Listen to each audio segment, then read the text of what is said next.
Hi, everyone. It's so good to see you. Thanks for coming, and thanks to those of you who are on Zoom. Really appreciate you being here, and thanks to Anna for such a beautiful and masterful offering, and thanks to Mark and the CreativeMornings team for the invitation. I've been to many of these mornings, and so this is really fun for me to get to share with you. And I have a hard time telling my own story without telling a bit of my dad's story. He is an ongoing marvel. He's always flowed in and out of different jobs. Let me tell you about them. At times, a horticulturalist, a recreational therapist, a baker, a caterer, a flower arranger, a restaurant owner. He's also ridden an endless wave of creative pursuits. Just a handful here: canary raising, stocking Japanese koi fish in his pond, showing Shetland sheepdogs. When I was a teenager, he signed me up for the youth division without asking me. I was not interested in showing Shelties, watercolor painting, acting in community plays, while dabbling in set design, choir directing, antique hunting, and most recently bonsai collecting. He joined Twitter 10 years ago, and he has one tweet to date, and it is, "Interest in bonsai continues." And then, of course, his childhood. There's too many stories from his childhood. Like, he got heavy into dried flower arranging at age 10, and then watercolor painting at 11, and piano at 11, a phase of raising Siamese cats at 13, his first greenhouse at 15, winning public speaking events at 16, and on and on. And my favorite window into his creative flair is how he'd decorate his bicycle for the town parade. And this was really a moment where his creativity came through. And knowing the context is important, okay? This is small town Alberta, Main Street, the whole town lined up on either side to see the floats and the tractors and the farmers and the Ladies' Aid from the Lutheran Church, and my dad on his bike with pom-poms and roses looking like this. And sometimes like this. It's like something straight out of the imagination of Sufjan Stevens. And every time I remember this story, the question comes up, how? How? Knowing the town he grew up in, which is the very same town I grew up in, how? How does a boy like this not get destroyed? And I've asked him, "Dad, did you ever get teased, or surely someone beat you up?" And he says, "No, I don't think so." He said, "No, I don't know. Just my older brother, Blaine." He said he'd beat me up in bed because we had to share a bed when we were young. So I would grow up my toenails, especially my big toenail, and then I'd file it into a point, and I'd kick him in the shins under the covers. Like, again, creativity, just, right? And I could tell you another 100 stories about this man, and each of them, it's the same themes. So much permission to be himself and to pursue his interests and to make that pursuit visible. So little questioning, like, is this cool? Is this allowed? Are my peers doing this? Am I weird? Those questions just didn't seem to register. And just so little fear. So little fear, just to occupy his life and get his mom to take his portrait in this way. Like, where does such creative confidence come from? And I'm not actually asking for a friend. I'm asking for me. I'm asking because I've shared a postal code. I also shared genetic code with this man. And yet I've shared so little of the creative confidence to make what is mine to make. And so, just in case you thought this morning you were coming to hear from an expert, I want to make it really clear. I want to speak to you from a place that's less about arrival and more about longing and avoiding and,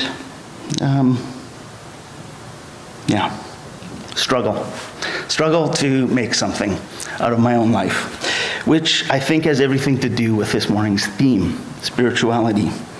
And so before we get into that, I am curious to know, just word association, of one word that comes to mind when you hear that word, spirituality. Anyone? Meditation. Presence. Self. Joy. Source. Sharing. Purpose. Journey. Some good words. Peace. Thank you. Theologian and philosopher Paul Tillich says about the word faith, he says, faith belongs to those terms which need healing before it can be used for the healing of people. I think this is an interesting idea about what can happen to words over time, that they can get flattened or dulled or emptied out. Some words can be abused, and some words can be used to abuse, and some words get sick. Some words need healing, or at least a bit of a rebrand. And I wonder if the word spirituality is one of those words. Because what does it mean actually? And how is it being used in the world? And also, Mark Bussey is my friend, so why did he, of all themes, give me this one? No, I'm just kidding, but it's a good challenge to know, how do we speak about spirituality now? I think it's a good thing to stay curious about. How might creativity and spirituality be related? Like what does a creative spirituality or a spiritual creativity look like? Is that interesting? Are they linked or not? So I want to look at that relationship with you this morning. Author Ron Rolheiser talks about the relationship between the two.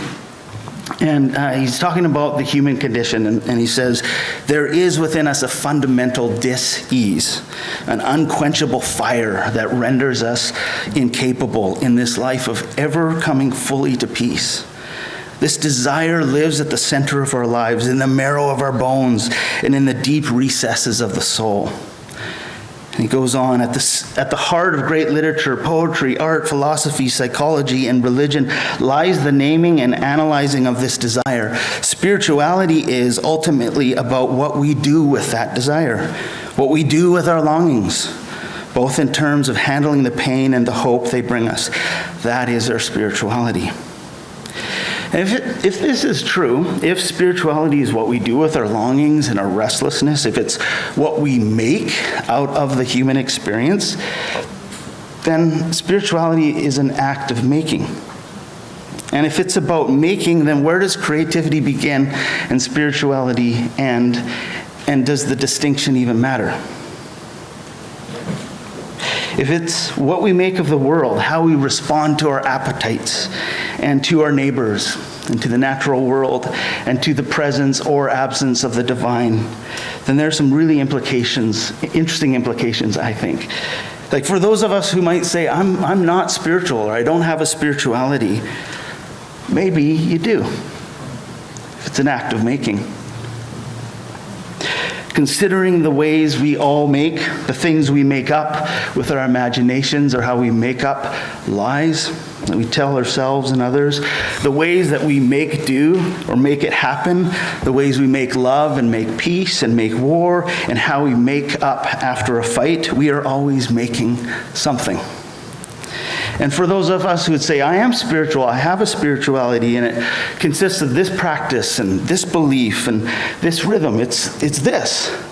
To Rolheiser's point, he's saying that your spirituality is what you make out of your restlessness and the fire that burns and all your quests and questions. He's saying, it's that. It's that. And for me, it's an intriguing / scary thought to consider, for someone who loves language. What if my spirituality shows up less in the words I profess and more in the grammar of my daily existence? So in an effort to kind of reimagine the word, I'd like to offer 4 verbs. And these are simple invitations that I'm trying to learn to live into. And I want to offer them to you. 4 verbs, and here they are: slowing, seeing, starting, saying. And I want to look at these verbs with you while simultaneously talking about poetry. Okay, can we try and do that at the same time? Yeah, this room can handle that. Okay, slowing. Let's have a poem. This is a poem by a well-loved poet, Mary Oliver. This is a poem called Invitation. Oh, do you have time to linger for just a little while out of your busy and very important day for the goldfinches that have gathered in a field of thistles for a musical battle to see who can sing the highest note or the lowest or the most expressive of mirth or the most tender?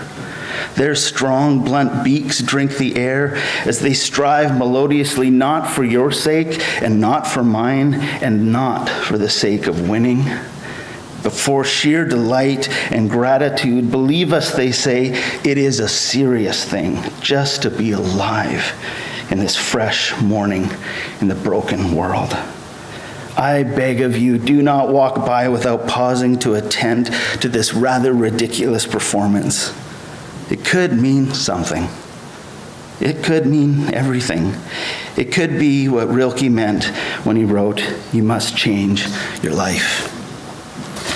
And a poem like this calls for a different pace. And as Mary Oliver often does in that kind of direct and kind of gentle confronting, calling for, hey, slow down. And I personally, I'll just admit, I tend to not be one who's into goldfinches. But we've got Mary Oliver, we've got the poets who are saying, I know you've got a real busy and important day going on, but just remember there are such things as goldfinches. There's a lot of activity. You're just walking by. I think poetry itself actually calls for slow motion reading. Like, it's very hard to skim the surface of a poem and have much of an encounter. And writing poetry, like all creative acts, actually requires slowing down too. Because my experience is that the muse is not a sprinter. Okay, a bit more of a saunterer, right? I mean, it's been around for centuries. It's very old. It's not fair to expect it to be super athletic, okay? It's going to saunter. And it may be cliche, but how many stories do you know where a person has their big idea in the shower, right? It's in the shower, it's on a walk. It's in the marginal moment of a day where a space opens for a bit of slowness, a bit of stillness to unfold. And it's in those slower spaces where ideas germinate, which immediately brings us to deer. I know you're thinking it, so I just want to name it. Here's a question maybe no one's asked you. Do you think, has a deer ever been conceived while its parents were sprinting through a forest running from a hunter? It's a weird question, but I'm pretty sure not likely. Because to conceive requires making love, which requires bedding down, because it is very difficult to do all of this while running. And so conceiving a new kid or a new project is nearly impossible if you resist this fact. Which means coming to terms with how most of life is organized against this fact. Like, it's very hard in an attention economy that's always yanking at your eyeballs and your ears and your yearnings. And in a world where you live with anxiety and all the rush and hurry, it's very hard to do what Mary Oliver's saying, to linger for just a little while out of your busy and very important day. But breakthroughs don't happen at breakneck speeds, only breakdowns do. And when I think about my creative heroes, I've yet to hear from a creative hero, someone who's consistently putting out really good work in the world. I've yet to hear them say that their secret to any of this is a packed calendar. Right? I've yet to hear the answer like, for me, it's enormous amounts of self-loathing married with perfectionism. And then I really crank up the volume on my inner critic, which is always telling me I'm lazy and behind, while constantly scanning and comparing myself to others, which produces an inability to slow down and rest. And not once have I listened to my body. So yeah, I guess my creative secret is busyness. Haven't heard that. And I think the invitation here then is to draw from a few deeper wells, wells not named #hustle and not named how everyone else organizes their time, but the deeper well of slow. I think the invitation is cultivating the cadences where creativity can find me, living slow enough so that I might get ambushed by a good idea from time to time. Second verb, seeing. Chaim Potok's novel, The Gift of Asher Lev, has this great bit of dialogue between these two characters, Asher Lev and Jacob Kahn. And they're both Jewish artists from the Hasidic Jewish tradition. And they're trying to navigate their artistry and their faith, their spirituality. And so in this conversation, Jacob Kahn says to Asher Lev, the artist too must see the world. He must somehow learn to see during the blinks. He must see where no one else can see. He must see the connections, the betweenness in the world. Even if the connections are ugly and evil, the artist must learn to see and record them.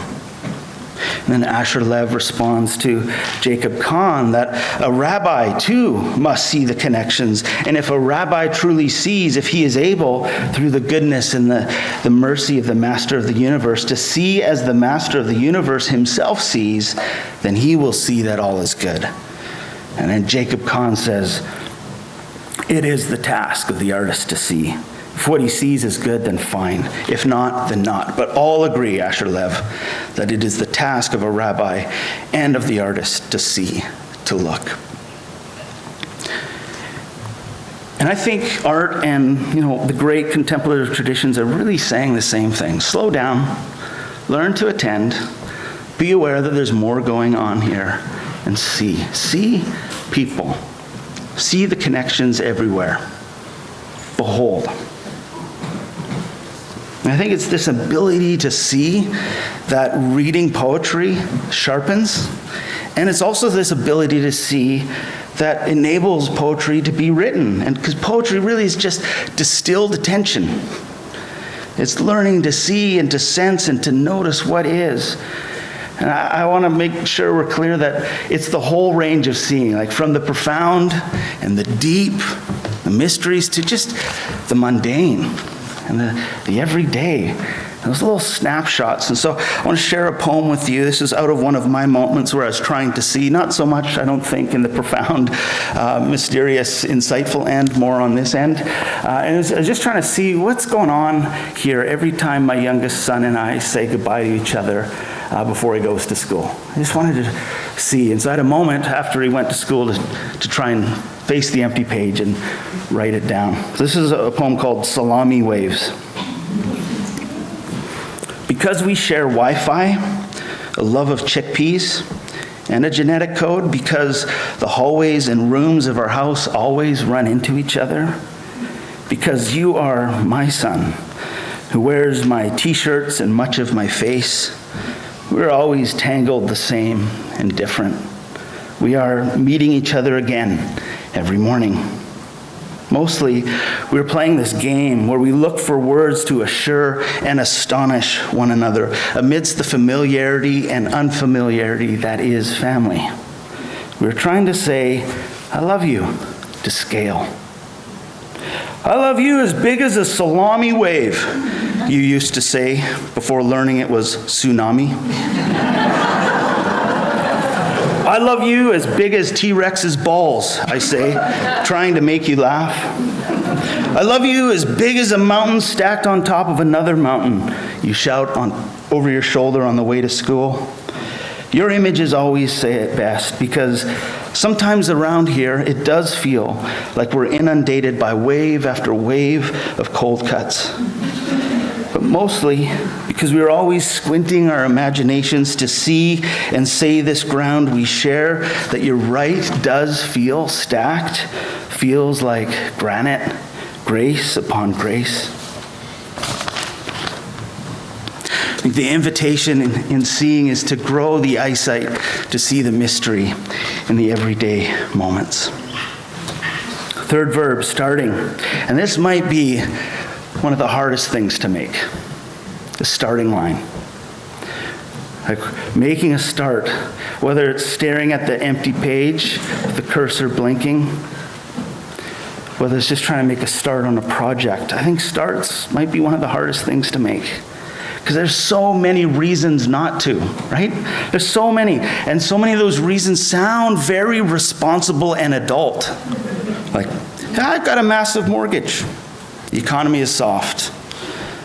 Probably need more experience first.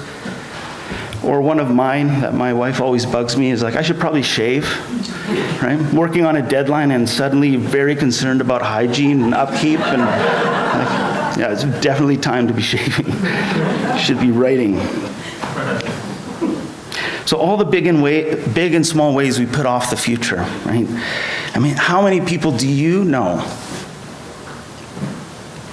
Well, it's a little embarrassing because I have friends in the room, so you know this about me. How many people do you know talk about doing that thing one day? You know, that side hustle, that new habit, that book, that degree. I mean, there's so many amazing ideas out there, and for sure, there are at least over 10 nesting in the back of your brain that are waiting to be nudged out into flight. But I'm guessing that most of our reasons for not starting, as adult as they sound, are much more primal. They're about not wanting to look foolish, probably not wanting to look like a failure. And yet, I don't know if you've had this, but every time you talk to someone who's on the other side of their starting line, however close, they've crossed over to starting, almost every time I hear people say something like, I don't know why I waited. I'm just so glad I started. It's like almost every time. Why do we say this? I think it's because we look back and we find out like the status quo wasn't worth preserving. Why was I so committed to it? And we find out like, oh, once again, fear's a liar. Oh, and by starting, I was able to like fail fast and maybe then learn quicker. It's like that perspective on the other side of the start is always like, I just wish it would have happened sooner. So I think it's important that there'll just really never be a perfect time to start. It just won't happen. I don't think most starting lines come with accompanying emotions of feeling ready, legitimate, or even very sure. The conditions will always be less than ideal. And I love this phrase by Nigerian writer Njuma Umabinyeo. Start now, start where you are, start with fear, start with pain, start with doubt, start with hands shaking, start with voice trembling. But start. Start and don't stop. Start where you are with what you have. Just start. This is a time check here, Mark. Yeah? Okay. I'm going to cut a poem, and I want to go to a story here.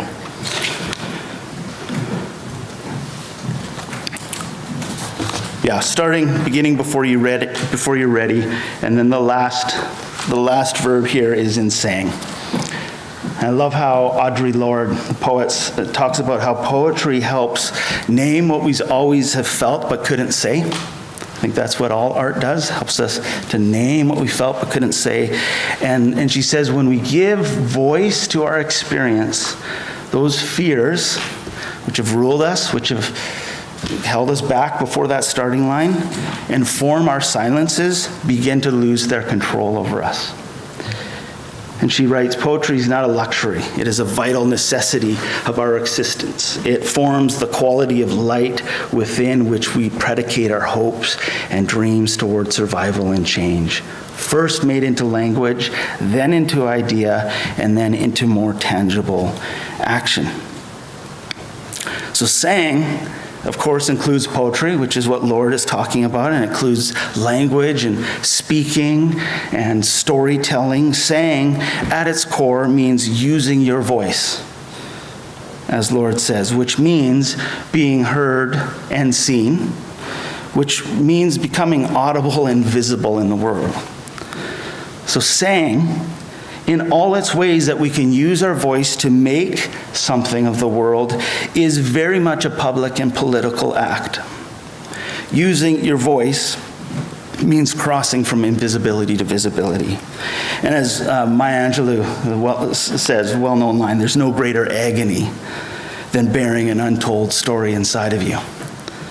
No greater agony of not saying, of not using your voice, of not crossing into visibility. It's that agony of the untold and unrecorded and unwritten, unpainted, unreconciled, unstarted, uncreated. And all of this then will call for the risk of creation, some risk of saying. And so I think if there's no greater agony of bearing the unmade inside of you, then equally there's no greater joy than risking the made to happen outside of you. So there's a story I'd like to share here as we near the end here. And it's a story that, this comes from my tradition, my spiritual tradition, and it's a story from, it's a story that I keep occupying. Like for years, I don't know if you do this, but you stay in stories and you keep revisiting them. It's a story from 1 Samuel 14. And the context is there's this battle. And there's a character named Jonathan, and a character not named, but who is the armor bearer. It's unnamed. So you got Jonathan and you got this armor bearer. And Jonathan says to the armor bearer, says, "Come, let's go to that Philistine outpost on the other side."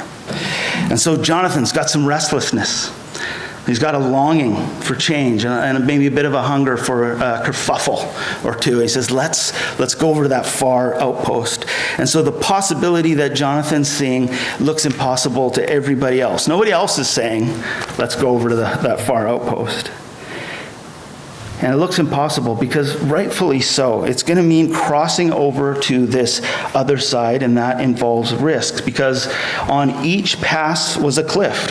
One side was Bozez and the other Sena. I know I don't even need to say these names. You know them. One cliff on the north was Michmash and to the south, Geba. Great vacation spots. And they're hemmed in all sides. And so the path that Jonathan's seeing is going to require exposure.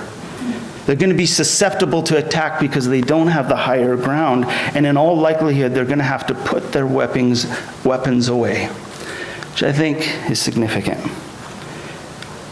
The only way they're going to be able to scale is going to have to be weapons away and barehanded to climb. This path will require walking the way of vulnerability. And so Jonathan says to the armor bearer, perhaps God will act in our behalf, which is just so great, because Jonathan has this impossible idea plus perhaps. That's it. I love that this is all they've got, because perhaps is all any of us have got when we're standing on a creative edge, when we're seeking to do or make something that is not yet here. So if it's a guarantee you're wanting, then it's probably best to just keep replicating your history. Like really just commit to the tried and truths. But if you want that new outpost, that new poem, that new work, it's going to require the vulnerable act of creativity. You're going to have to move forward with only a perhaps. So they're standing on the edge of this decision with a perhaps and really no plan. And that's when the armor bearer turns to Jonathan and says, do all that you have in mind to do. I am with you, heart and soul. And I think these are words that the human heart longs to hear. I am with you, heart and soul. Because sometimes the difference between risking to make a new future and staying stuck in the status quo is who is walking with you. And so Jonathan has the vision, but it's the armor bearer who imparts the creative courage to scale that vision. And make no mistake, we need vision, we need audacity, we need big dreams, but we also need someone to come alongside and say, do it. Do it. Make that thing you've been carrying around inside of you and you keep talking about, and I'm kind of sick about it. Like, do it, make it, let it out, build it. It's go time. Yes to the change you're dreaming of. Do what you have in mind to do. And not only that, I am with you, heart and soul. And so the story continues. Jonathan does it. He scales the wall. He makes the crossing. He gets to the outpost. And as I read this story, it's the same response to the story of my dad. How? How does someone do that? How does that creative courage unfurl?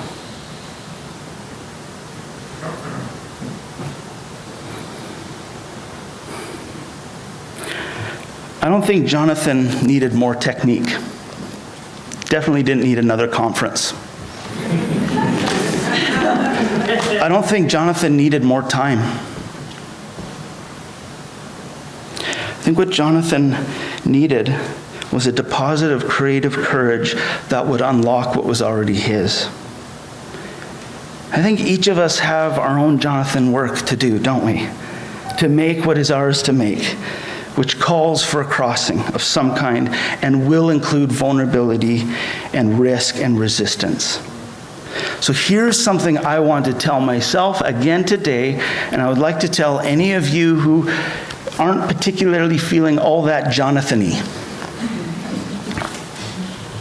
Beware of the dream dousing, innovation draining, creativity smothering, possibility limiting voice of reasonableness.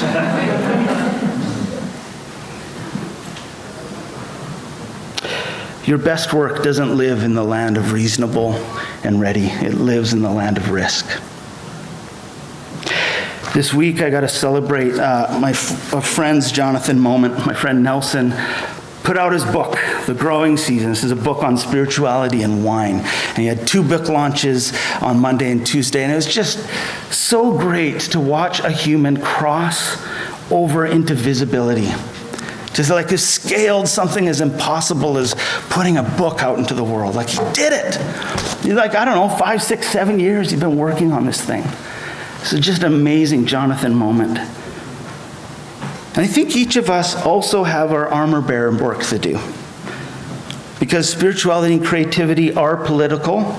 They are about our shared public life together. It's important that spirituality and creativity then do not retreat into the personal and private, but that we find ways to slow and to see and to start and to say together with and for each other, which is what makes Creative Mornings so awesome and which makes building a community and having friendship so essential. Because we all need more courage to cross over. Because too many people turn back at perhaps. The canyon walls just seem too high. But this will be how any of us who are going to take the next step, the way is going to be through co-creative friendship.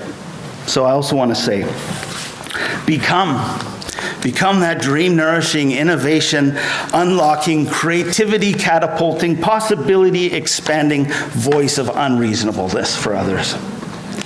Become those who, through their words and actions, say some version of do all that you have in mind to do. I'm with you, heart and soul. So we've been looking at creativity and spirituality. We've been looking at these 4 verbs, and I think those first 2, slowing and seeing, is about the inhale, and the second 2 are about that exhale. The first is about that invisible work. Not a lot of people are going to see it, but it's what enables the visible work. First is about contemplation. The last are about action.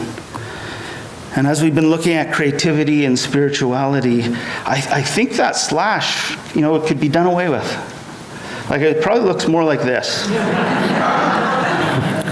Like if they're not the same, they're at least twins, and there's a sacred overlap here for all of us to find. And so, friends, may you make what is only yours to make. Not somebody else's, but what is yours to make. We need it. May what's unmade be made. And may we all make something of our lives in response to the mystery and the agony and the glory of being human and here and very much alive, breathing together. Thanks.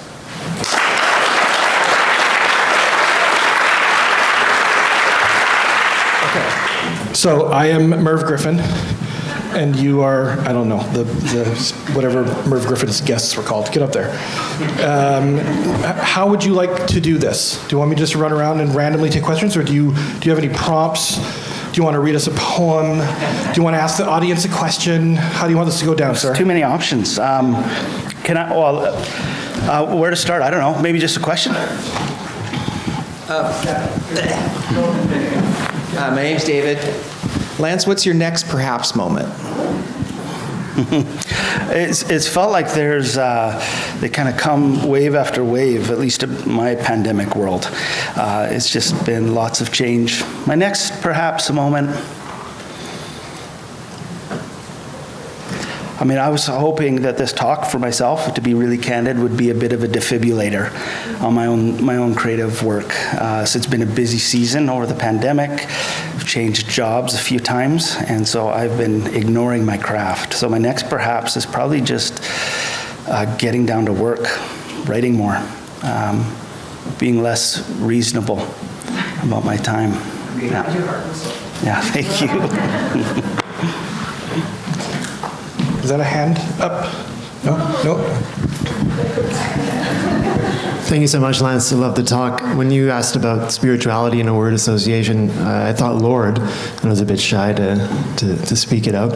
How did his creativity and spirituality fuse? How did you see that? Oh, thanks for being curious about my dad. He'd be a person of faith, and he's also Norwegian. And so, the joke about Norwegian, like the classic Ole and Lena joke, is that Lena says to Ole, "Why don't you tell me you love me anymore?" And Ole says, "I told you I loved you when we got married, and if anything changes, I'll let you know." And that's kind of how, that's the Norwegian stoic thing. So he is a person of faith, but it's, yeah.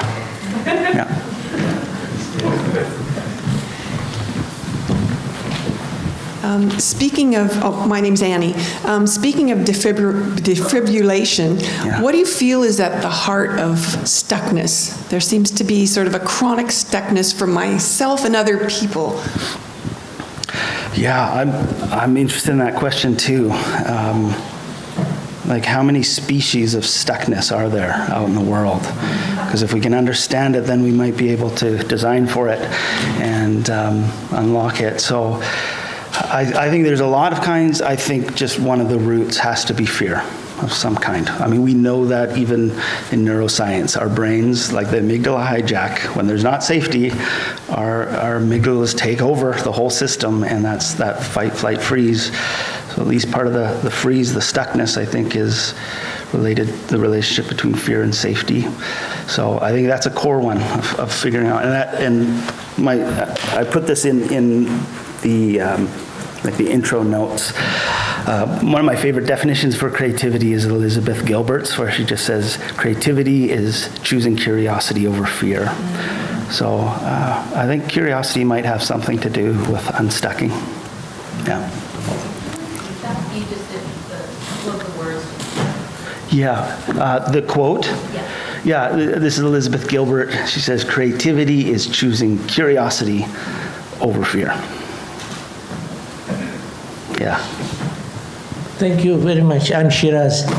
My question is about that spirituality is attractive word and also a repulsive word, in a sense that I write acronyms, lifestyle, and the one I put S was spirituality, and people say, no, I'm not religious.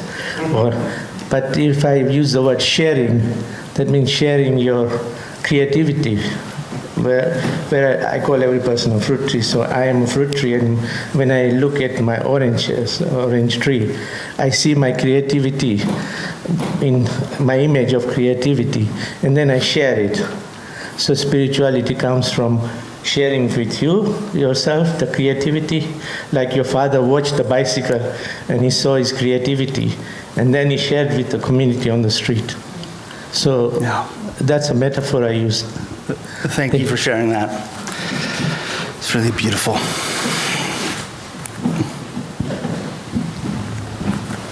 Hi, thank you so much for your talk today. It was really inspiring.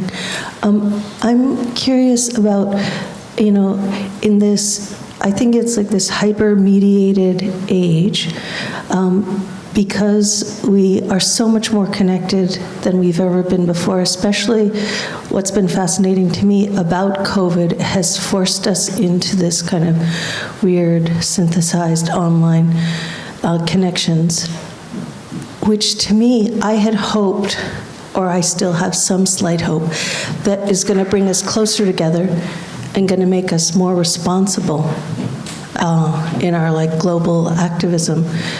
That somehow it seems to have also created this tsunami of fear, it's like the more awareness of our responsibility, maybe, the greater the fear, which is the antithesis of what I thought would happen. So I was just wondering if you could talk about the relationship between love, which I think a lot of what your talk was about, and responsibility.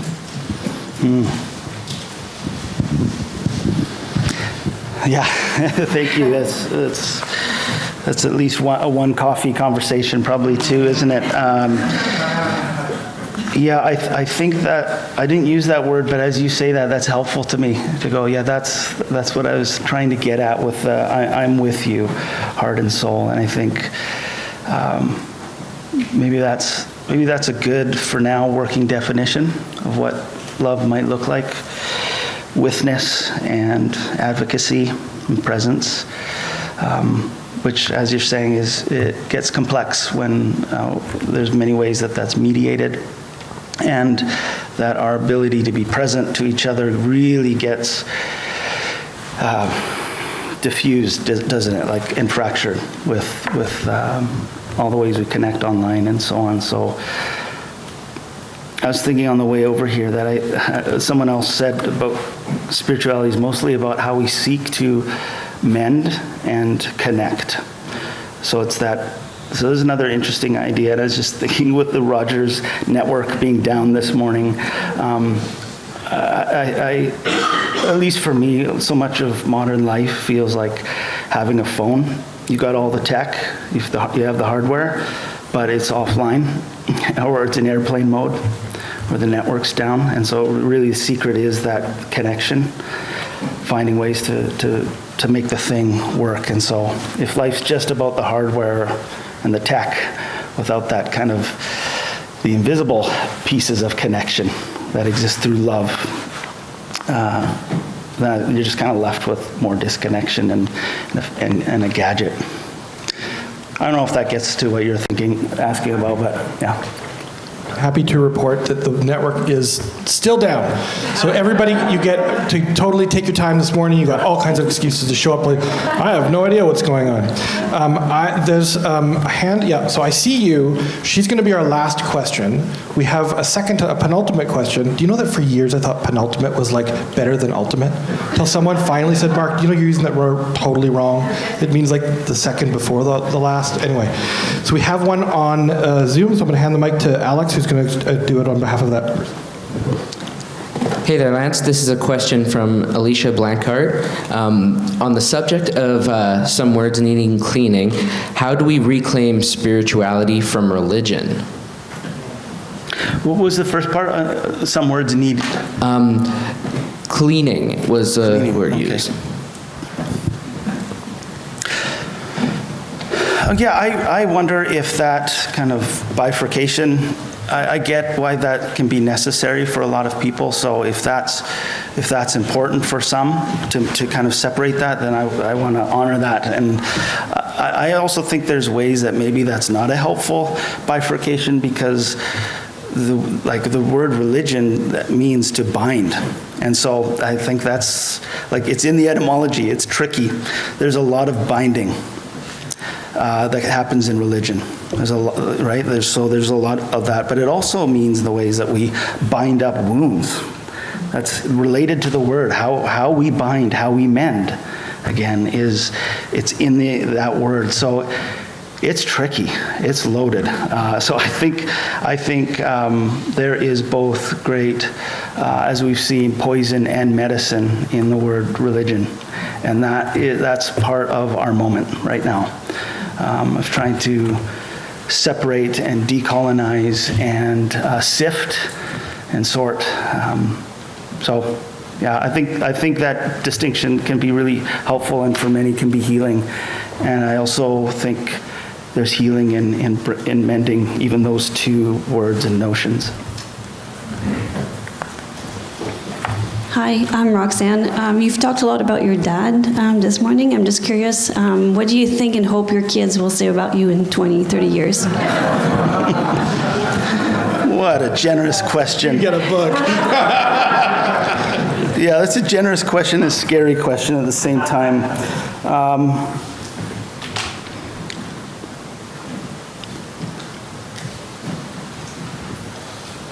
Yeah, because kids, of course they see you up front, not like in this context.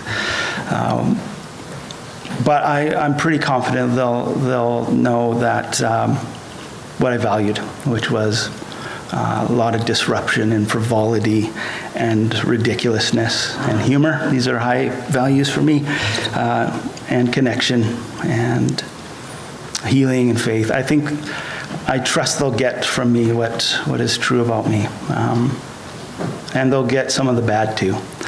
It's just that osmosis is going to happen. My wife learned from her counselor that her counselor said, my only hope for my kids is that they'll have a good counselor when they're older. And so I hope they'll get that from me, the habit of going to counseling, and going to counseling partly because of their dad. Exploring. Ladies and gentlemen, Lance Odegard. Now.